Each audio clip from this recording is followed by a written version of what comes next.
Welcome to the Yeah We Know podcast, part of the More You Knows podcasting network. You're in the ring with Jimmy, Rod, and Chris, and welcome to the Yeah We Know podcast. Listen, wrestling is fun. Yeah, we know. Wrestling is scripted. Yeah, we know.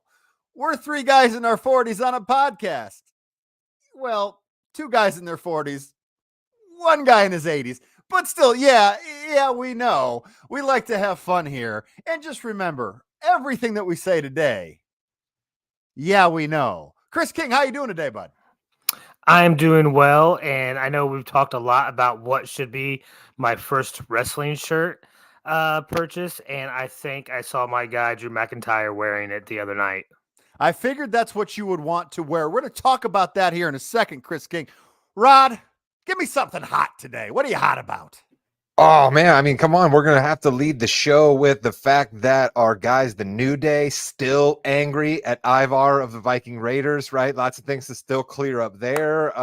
We could absolutely go with Jey Uso coming out to challenge Gunther for the Intercontinental Championship, right? Jimmy, we could even go into NXT and we could talk about the rebirth of Shawn Michaels kicking Marty Jannetty through the barbershop window when Carmelo Hayes attacked his boy Trick Williams in the knee after Trick Williams' fabulous match against Ilya Dragunov, the NXT champion. We could talk about all those things, Jimmy, but I got a feeling we're going to have to talk about the guy that's on my t-shirt right here.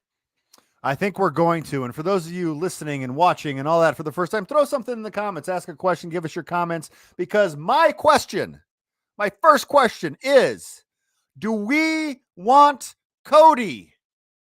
Rod, do we want Cody? Jimmy, I love that you framed it that way because I want to go ahead and say that there is an arena full of WWE fans who should be required to turn all of their Rock merchandise back in. All right. They don't get to raise the people's eyebrow. Okay. They don't get to wear expensive silk shirts. They don't get to say, know your role. They don't get to do any of it because they decided to break out into an almost crowd-wide chant of Rocky sucks. And Jimmy, at that point, we've gone too far, okay? I love Cody Rhodes. Wow. We all love Kingdom. We all love the American Nightmare. We all love Pyro. We all love stories being finished. But to come out and say that Rocky sucks because we're mad about Cody, we've gone too far. Oh, this is 1997 again, buddy. 1996 even. This is before The Rock became The Rock, and people were chanting Rocky sucks. Not ironically. Chris King. Does Rocky suck? No. I mean, no. Thank you. I mean, maybe Rocky Maivia sucked a little bit. Ooh, knowledge. I like it. But this Rock does not suck, all right? And to answer your question that you gave Rod, I don't know if I want Cody. All right, so Chris, obviously going with the I don't know response instead of a yes or no. That's fine. So let's talk about this a little bit here. Cody Rhodes wins the Royal Rumble twice in a row. I don't really think that's been said enough. It's been said, but really, 2 Royal Rumbles in a row is very important, especially in this day and age when the winner gets that championship match at WrestleMania guaranteed in the main event of the show. We all thought, this is it. We've got it taken care of. But then on Friday, and it's weird that I don't think the crowd understood exactly what he was saying at the time, because when he said what not at WrestleMania, there wasn't as many boos or, what that happened there. And then The Rock comes out and we just kind of end things with The Rock and Roman looking at each other. This is the biggest match that they can do as far as mainstream goes. However, why have Cody win? Why have Cody win? And I've come with this. I want Cody. I want Cody to be in the championship match. I want him to win at WrestleMania. I think it's more important there. It's the granddaddy of them all. He should win the championship there. We have to remember this is a new regime. This is Triple H. They have a huge event on Thursday that's going to then go into the Super Bowl where they're going to have asking everybody who's going to win. So my answer, Rod, is yes. I want Cody. I want Cody in the main event at WrestleMania, defeating Roman Reigns for the world championship. And my response would be, that's fine. That's well and good. And you may still get that because that's the other thing I would tell everybody to do here, right? We're a little ahead of our skis, which is the way that we tend to live our lives these days with the new X formerly known as Twitter, however you want to refer to it. I can't believe I just did the proper way there because I don't care enough to usually do it, but I did. But that's the way we do, right? We jump to conclusions. We want to be the first one to get to somewhere. We want to be the Twitter detective that figures the thing out. We can't just sit back and respond to what's happening. We have to be the one that figures it out. We have to be the Woj or the Schefter of the WWE world and break the news. And it's like, hey, we could still get Cody fighting against Roman at WrestleMania. We have no idea what that card is. The WWE has a way of giving you one thing, taking it back, making you think something else, and coming with the curveball. So we could still get Cody. It could be a triple threat match, Jim. We have absolutely no reason to start trashing one of the biggest, brightest stars the WWE ever seen as The Rock. And that's what's happening here. You're right that we need to tell a Cody story and there needs to be a good ending to it, but we don't have to lay The Rock to the wayside to get there. Chris, we are going to find out the main events of WrestleMania on Thursday. After that press conference, what do you want the outcome to be? Okay, I have a couple questions about this press conference. Sure. I'm not sure how this is supposed to work, and I'm very surprised that the WWE is doing it this early when we have Elimination Chamber between now and WrestleMania, right? Why do a press conference? Then where can we watch this press conference? Is it going to be on Peacock on Thursday? It's going to be on Peacock. It's going to be on YouTube. They're going to have it on X. They're going to have it everywhere. Yes. Perfect. So then why have it so far in advance, locking yourselves into a position or backing yourselves against a wall? Two reasons. One that Jimmy just told you, it's ahead of the Super Bowl. And the other is Perth Elimination Chamber, Australia. Time zones, weirdness, probably not going to have a huge contingency of your wrestling media travel there because of costs and concerns. So you want to have something taken care of in the Vegas here in the States where the Super Bowl site is and not have it all rely on being in Australia where literally the water goes a different direction in the toilet bowl. Yeah, Chris, they want to make sure that everyone knows what's going to happen. And they want this to be built up for the next month and a half. Elimination Chamber, they're going to announce Elimination Chamber for the women's number one contender for Rhea Ripley. I guarantee you that. They're not going to announce everyone who's in it, but they're going to say it. I mean, that's what it is. I think they actually, they already did that. They're going to see, I'm all over the place right now, Chris. You got me crazy. But they have the Elimination Chamber for Rhea Ripley's match. That might be it. We might find out, though, that there's going to be a men's match as well. Okay. So what I want to see happen at WrestleMania is I would love to see Cody walk away with the belt after WrestleMania is over. What belt? I want to see Cody walk away with a belt. U.S. Championship, Logan Paul. Are you kidding me? Is that what it is? I also want to see Roman lose control of everything, including as being head of the table. Okay. So I want to see a situation where I can see Cody walk away with a belt and The Rock beating Roman Reigns. Okay. So do you want then Cody to beat Seth Rollins, or do you want Cody to beat Roman Reigns? What's going on here? Come on. Let me ask you a question. What was the main event at WrestleMania 20? It was a triple threat match that I don't think we're allowed to talk about. Okay. What was the main event at WrestleMania 30? It was a triple threat match that they botched completely afterwards, but they did give it to Daniel Bryan. And now we're at WrestleMania 40. Correct. Triple threat match. Is that that's what you think it's going to be? Cody, Rock, Roman. Rock can beat up Roman, take him from being head of the table, allow Cody to pin Roman to take the belt away. So I think that is a direction they can go. That kind of demeans in my mind the storyline for Cody finishing his story. I think if they go a three-way dance instead of a triple threat match, which means everyone needs to get, you got to pin everybody. It's just not the first pinfall wins. I could see that maybe happening. Maybe Rock gets pinned. I don't know that would happen, but maybe Rock gets pinned by Roman, and then they build to something later on. I would hope it wouldn't be a triple threat, Rod. Listen, I got to admit, I kind of zoned out there because that was just the same old out of our guy, Chris. All right. The head of the table storyline that the WWE has written is the greatest of all time because honestly, Chris cares about nothing other than toppling this thing to the ground, right? Like Yes, every correct. line of every WWE thread that runs through Chris's head ends with Roman Reigns in a fiery rubble and no longer head of the table. He doesn't even care about belts anymore. Nope. He doesn't even care about who's involved. It What's a all tag just team? has to end. Yeah. Yeah, it just has to end with Roman Reigns being ruined. And that's why what the WWE is doing is fabulous. And that's why I continue to come on this podcast and be the number one non-Roman Reigns hater, because this is absolutely great stuff. Because look at our guy. He's just basically foaming at the mouth every time we come on here and talk about a possible Roman Reigns storyline. And all Chris can ever bring himself to do is, I want Roman Reigns destroyed. It's absolutely fabulous. It's terrific. For those watching right now, throw some comments. Do you want Cody? What do you want to see at WrestleMania main event? We'd love to share your thoughts as well. Roman Reigns coming out, throwing some shade at your boy Rollins. A lot of shade. The secondary title. Oh, you can be the best secondary, or you can try to go for the championship. Also, Seth Rollins. Oh, no pop. There you go. Seth Rollins then, Rod, coming back on Monday saying, that sounded like a pretty good pop to me. Oh, that sounded like a good pop to me too. I kind of like the back and forth here, which is why it doesn't make any sense at all. It really doesn't.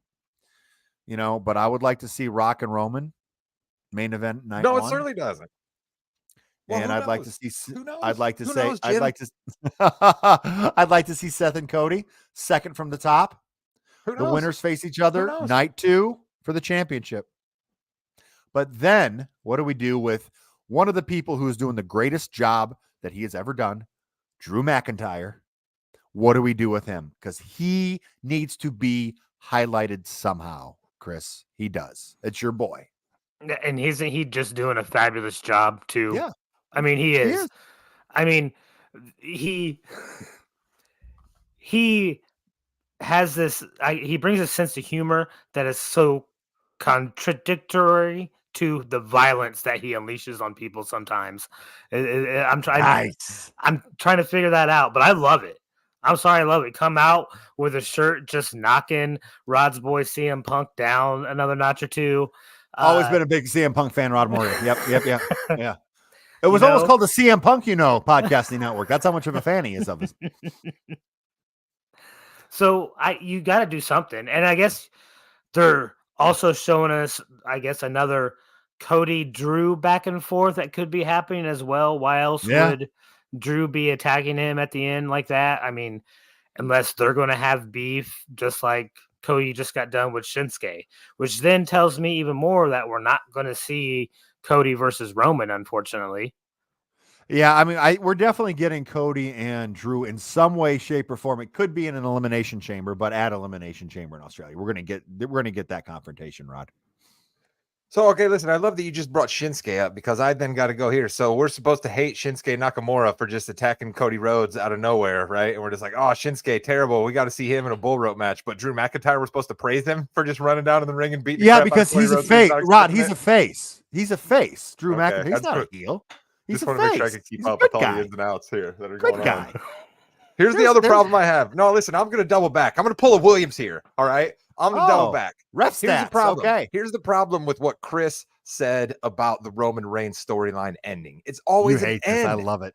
It's always an end. The Rock has just now sort of come back. You just talked about how The Rock is now a chairman of the board of the TKO Corporation. He himself has said he needs to worry about the shareholders. He probably will be more involved. So literally, he's just going to come back now and let's snap our fingers. It's over at WrestleMania. He just wipes out Roman Reigns and it's all done. No more story to tell. Come on, Chris. You're better than that. You know it's not going to go that way. And here's the other problem with what you're talking about, Jimmy.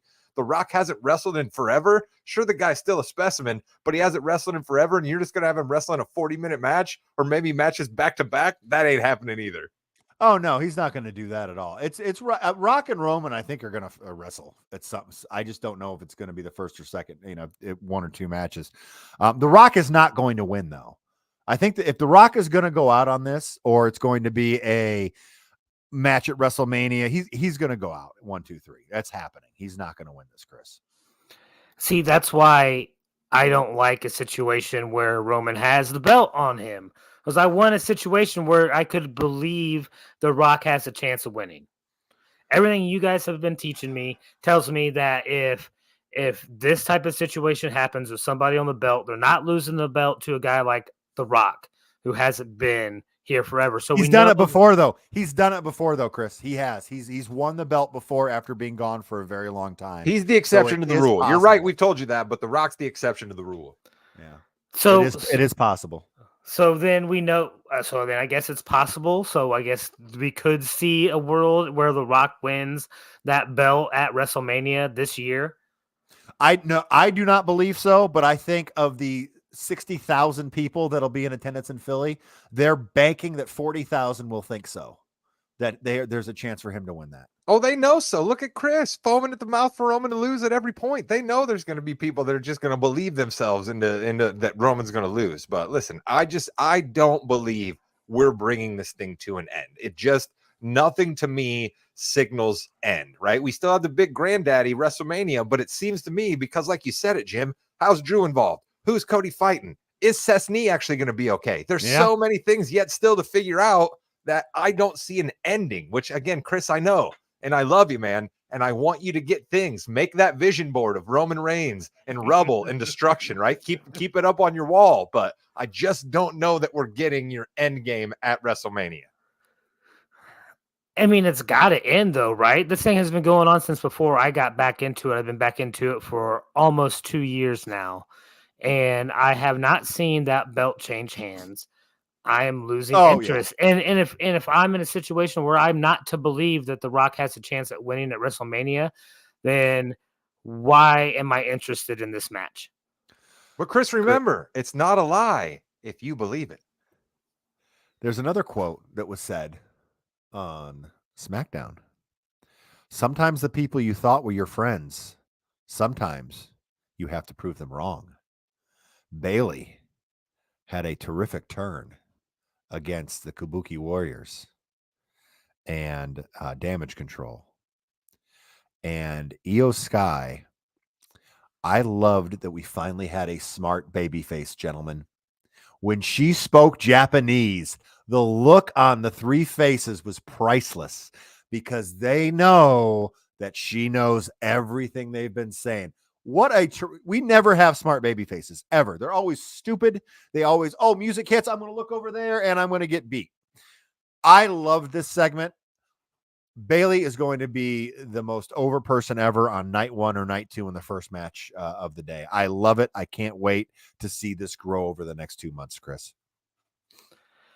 Hey, I'm interested. I don't know Bayley from before Party Crashers. All right. She wasn't wrestling when I got back in, and she came in out of the blue. I guess she was somebody who gave hugs. Yeah, literally called the hugger. Yeah. Okay. So, yeah, I mean, I probably will enjoy Bayley much more outside of the Party Crashers than I have with her inside of it. Rod, Chris is pro hug. How about you? Yeah, listen, I like a good turn, right? I like a good turn. Chris has his things that he wants, and I like a good turn. I brought up the Carmelo Hayes, Trick Williams turn over in NXT. I thought was done. Chef's kiss, right? They took a lot of weeks, right? You thought Carmelo was going to do it a few weeks back. It seemed like he had done it. He did it under the cloak of darkness, but then had plausible deniability. There's just so many cool things you can do with the turn, and we've done this with Damage Control. The writing was absolutely on the wall when Damage Control started becoming a group that spoke more Japanese than it ever did American. So the writing was certainly on the wall. I think it was one of those things too, where you let it grow in the crowd, right? Like, I just think people sort of just started wanting Bayley. They wanted it, and it grew in the crowd, and it came at the exact right time, right? You could just hear everybody in that crowd turn at the exact right moment, right? They played it to a T. That crowd turned at the right moment. They wanted that from Bayley, and when she did it, everybody was excited. And you're right, Jim. They're not going to release Bayley's old music on us until WrestleMania, and when they do, people are going to go nuts. They're going to go nuts. A lot of changes in WWE. First of all, they called them the Party Crashers on WWE. They tweeted something out on that. They've been listening. Don't think we don't know you. You've been listening there. We have new commentary teams too that we haven't hit on. Michael Cole and Pat McAfee on Raw. Corey Graves and Wade Barrett on SmackDown. And I just want to say congratulations to Corey Graves. done a terrific job, especially since Vince McMahon hasn't been in his ear. He was really good in NXT, kind of was fine on the main roster, but now he's been able to kind of grow. And you don't see that very often when they bring somebody who's a color guy now in that main chair. And I love the two together because it's something different. Fine. Corey Graves is fine, Jimmy. That's what we're going to go with. The official statement of the Morgan You Know Podcasting Network. Yeah, we know podcast is that Corey Graves is fine. I disagree with that. I think he's better than fine. And I think he is absolutely shows what the WWE normally doesn't do. Stick with somebody. All right. Give them a little bit of a chance. Okay. Please. You can't go pulling the cord on everybody and that's a terrible thing that I just did there for a visual. You can't go pulling the cord on people all the time quickly. You have to give them a chance to grow into the job. And you're right, Jimmy, when Vince McMahon was telling Corey what to say, trying to turn him into Jerry Lawler, okay, maybe that wasn't great. But when Corey's allowed to do what he does, he's smart, he's funny, he knows good pop culture references, and he knows the history. Yes. Yeah, he knows the history of all of these wrestlers. So he can essentially do what Michael Cole does. I think trying to move him into the Michael Cole chair is good because we love Cole, but he can't do it forever. And Corey Graves seems to be at least 15 years younger than Michael Cole. So let's make sure that Corey Graves has the opportunity to be the next guy sitting in a chair for 20 years, and we don't just keep seeing a revolving door. And we have to remember, Chris, that Corey Graves was a wrestler. He actually came up with most of these people that are in there right now. So he knows them intimately and all of their moves. Yeah, and that comes in real great for someone like me who doesn't know a lot of these people, right? I want somebody that is knowledgeable behind the chair. I was right. I think Corey Graves has been doing great. I also am very excited that I've been getting a lot more Pat McAfee on Raw with Michael Cole. I really like their chemistry that they have when they're on the mic. So I've really been enjoying that, and that makes Raw more enjoyable overall. It's a great call because they have fun. They're not robots. They're not giving all of this conjecture and sports entertainment and whatever it is. It's fun. They're being real. You can tell Pat McAfee has not kept up with the product, which is fine. Guy's a little busy, okay? But obviously he loves doing what he's doing with that. He's going to be on there, I'm assuming, all the way up until college football season starts again, at least. So I think not so fast. I know. I heard he might be off of that. Yeah, he might be off of that. Plus, we've got a lot to talk about. Next show coming up tomorrow, Balls and Brew. We got a whole new streaming service we got to talk about for all sports and entertainment. One more sports entertainment thing I want to talk about, and then we do need to get into a little bit of the darker side of the business. But DIY versus Pete Dunne and Tyler Bate, #1 contenders match on SmackDown. You're going to have to give me a minute. On Friday. I need to be myself.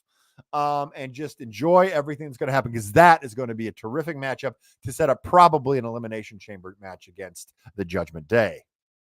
Listen, I got to give it up to your boys DIY as well, all right? I gave them a bit of a hard time a few weeks back saying that they were kind of pin drop in the arena after their music hits, and they're sort of getting a bit of a reaction, right? They seem like people are sort of getting behind the gimmick. All right, these are the try-hard bunch. You're supposed to cheer for them. You know what I mean? So people seem to be getting in line, and I like it, man. Those guys can wrestle, right? Ciampa, for such a small, compact guy, seems so powerful. And Johnny Gargano is just capable of doing about any move at any time. And so I love me some DIY. I continue to think their finisher is absolute garbage, boys. Get back in the factory and cook something up there. But when you guys both jump out of the ring and then pat yourself on the back and clap, they seem to love that. I don't know if your music is great, but Jimmy, that's something we didn't hit on after the Rumble in our post show that I want to bring up here real quick. Oh, yeah, sure. Music is a problem in the WWE right now. All right.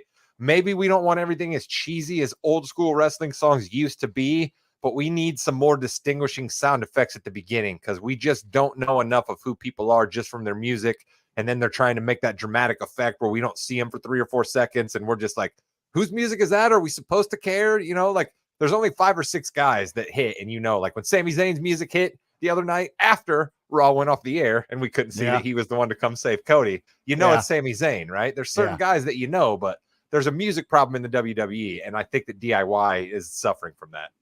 I would look for that to change too, Chris. What are your thoughts on that? Because I know during the Rumble, especially in that women's match, like, who is this? Who is that coming out? Well, To be fair, in the Rumble, there were some women there that we either hadn't seen in a Oh, very sure. long time Of or course.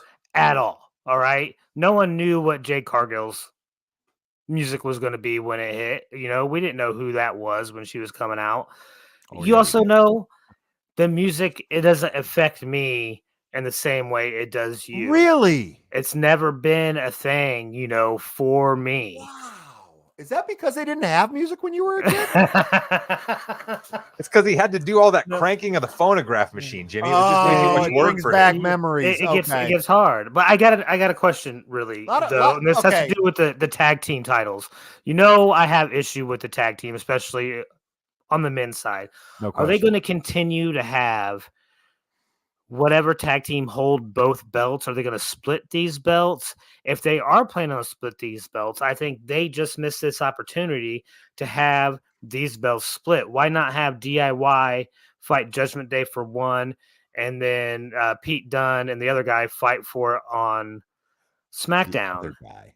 Fight Tyler against Pretty Bate. Deadly. Fight against Pretty Deadly and maybe put it on my boys. I'm down for that. Well, yeah, but either I'm just saying they're still carrying these 4 belts around. All right, are they going to keep them separate? Are we going to ever have them wrestle for just one belt anytime soon? What Who would be your cares? long That's term the answer, plan about Chris. this? Who cares? No one cares. They need to make the tag team belts mean more before they do any of that garbage. That'd be my answer. Jimmy, you're the expert, though. Chris, it's tough because it depends what TKO wants to do. Do they want one world champion? Because right now, UFC has a UFC heavyweight champion. They have a middleweight champion. They have a lightweight champion. They have a featherweight champion. But they have the one world champion. Right now, they have 2 in the WWE. And they just did that because Roman wasn't wrestling all the time. So I say, if we keep the world championship belt split, they probably need to split the tag team championships. But again, you've got so many people going back and forth.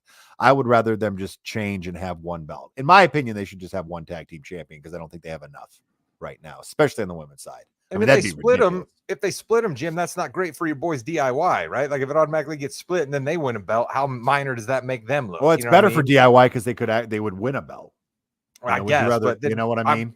I'd automatically look at them as minor if the belts get split, and then it's like, oh, DIY, we couldn't give these to you when it was both of the belts together, but now that we've split them, you guys are fine to have one. It's strange. Oh, go ahead. Ask Bobby Lashley. Would you rather be known for having the Raw Tag Team title belt or the winner of the whatever Andre the Giant Memorial Battle Royal? Yeah. Watch your mouth. Which would you rather have underneath your name there, Rod? Well, listen, Bobby Lashley winning the Battle Royal got him to hook up with the Street Profits. So, I mean, and now he gets BFAB too. So, I mean, to the winner goes the spoils, Chris.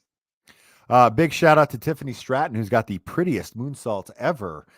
Tiffany Stratton. Yes, Tiffany Stratton. I knew you'd love fighting on my TV anytime she wants. It just shows you how deep the women's division is getting. I like that a lot. There's a lot. Wait a minute, though, Jim. We got to. I know you want to wrap us here soon because you love these wrestling episodes that come in at 35 minutes or so. But we got to touch on the women's side real quick, all right? Because it definitely looks like we're getting Rhea and Nia. That's a bummer, but it makes sense. But here's a little curveball I want to throw at you that I heard from my guy Rosenberg. All right, we're getting Rhea and Nia at Elimination Chamber, though.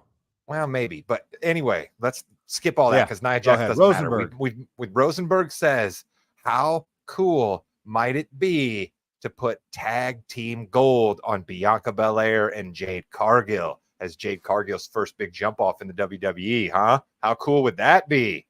Well, it would have to be because I think Jade Cargill is a little bit.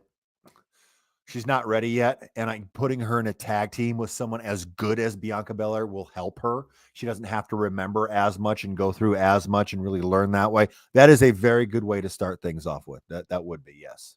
And then they would just seem like such a cool team, right? Like even without Jade having to be great at wrestling, they already seem like the mega powers uniting. You know what I mean? Like it works. Yeah, the strength, the speed, they've kind of got everything there. So I would like to see something like that happen for sure. I think that would be a good idea. We have not talked about Vince McMahon on this show. It's we just kind of missed him on all the allegations and things like that. So I do want to hit on it real quick with those allegations. It shows a lot where you have sponsors pulling out and you have a huge Netflix deal that the CEO of Netflix is like, no, he's gone. We don't care anymore. He's not coming back. The last time this happened, I think I was one of the people that said he always comes back. He's done. And he may even have, he may even have some legal issues coming up, maybe jail time or something, depending on what happens with the investigations that are happening. But, Vince McMahon will forever be the best wrestling promoter ever, but also will forever be tarnished by what happened over the last, probably 20, 25 years. Listen, I'm not here to defend Vince McMahon. I'm also not here to give him his flowers, but I have to echo your sentiment there, Jimmy. All right. He is the creator, the founder, the godfather of all that we know and love that is happening right now in 2024. All right. AEW in some ways has to thank Vince McMahon. It's everybody that is involved in professional wrestling today, the glitzy video packages, the pyro, you know what I mean? The over the top ring announcers. Just all of it. You know what I mean? Like, it's all been a part of professional wrestling, but Vince cooked it up, made it a television package, and now everybody follows it. That being said, okay, let's also be real about Vince McMahon. You're dead right that he's never coming back. You're dead right that he's a scumbag. But all of these people thinking Vince McMahon's going to serve jail time, not going to happen. All right. People as rich and powerful as Vince McMahon don't go to jail. He's going to live out the rest of his days as an unemployed rich guy who's going to forever be tarnished, and people are going to trash him every fourth or fifth day on the internet. You're going to see a story and his name's going to be trending again, and people are going to talk about his terrible behavior, and they're going to attack people like us, and that's fine. We don't defend Vince McMahon. Just because we liked wrestling doesn't mean that we support what Vince McMahon did, but he's not involved with wrestling anymore, and I will continue to stress that. He's not involved with wrestling anymore. He doesn't have anything to do with us. Just because Vince McMahon did terrible things to women doesn't mean I can't watch the WWE. Agreed. Chris, anything? Yeah, you guys aren't wrong. It's despicable. Everything that he's been accused of is pretty grotesque, right? And it's accused, just for the record, it is accused. So nothing. Yeah. So yeah, but like, the whole time I've been on this show, we've been panning Vince McMahon getting involved, upset that his hands are on stuff. It is pretty evident that he wasn't helping wrestling anymore. All right.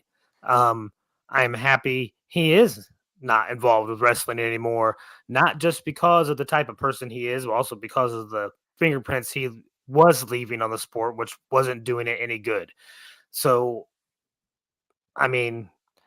hopefully there's some justice out there for everybody that he is supposedly harmed. He'll pay some money. He'll pay some money. He's just not going to serve any jail time. But Jimmy, there is somebody that we maybe did want to have a future in the WWE that now seems like he's probably not going to have a future in the WWE as well, because he was entangled in these allegations. And I think that that maybe forced Braun Breaker into the Royal Rumble, and it maybe got our guy main event Jey Uso up to taking on Gunther. No, because I don't think we're going to see Brock Lesnar anymore either. Well, and we can end on this because I think that was a good point. I think it's Jey Uso and Gunther at Elimination Chamber, and I think it's going to be Braun Breaker and Gunther at WrestleMania. I really do. Braun Breaker did everything that Brock Lesnar was going to do in the Rumble. That was Brock Lesnar's spot. Everything that happened, it was just one for one. They just replaced the person. A lot of allegations, and there are allegations. It's a one-sided story, but a lot of allegations that were enough to get Brock Lesnar removed from the Royal Rumble, removed from WrestleMania as well. So removed from the video game, and then I had no idea. Yeah. I had no idea from the cover of the video game. I had no idea that Mrs. Brock Lesnar at the moment was Sable, Jimmy. By the way, I had also no idea that was the current Mrs. Brock Lesnar. Oh, you didn't? No, they've been married forever. I did not know that. Yeah. That's got to be a weird conversation to have. But what's not a weird conversation is what we'll do tomorrow on the Balls and Brew podcast. We're going to talk a lot about the NFL. I think there's a pretty big game coming up this weekend. We will have zero bets and no ref stats at all. I guarantee you that. I think the Pro Bowl was last weekend there. Oh, my bad. We will also talk about this new network that ESPN, WBD, and Fox Sports are going to probably charge people $50 to watch some, Oakland A's baseball or something like that. But hey, let's go for that. Why not? Let's just put more money into streaming, right? Yeah, fine. Listen, Super Bowl. Yeah, cool. Fine. You know what else, Jimmy? The NBA baby. Trade deadline. All right. Trade deadline day will be the day after we record. Normally we do Thursdays. This week we're doing Wednesdays. That's all right. Nothing's going to change about the Super Bowl, really. We're going to be a day early on the NBA trade deadline, but that's all right. We will have the chance to do our best clairvoyant for you, and we will predict what you will see happen the next day on the NBA trade deadline. And Williams will undoubtedly give you a prop bet about Usher that you cannot pass up. Goodbye, net. Yeah.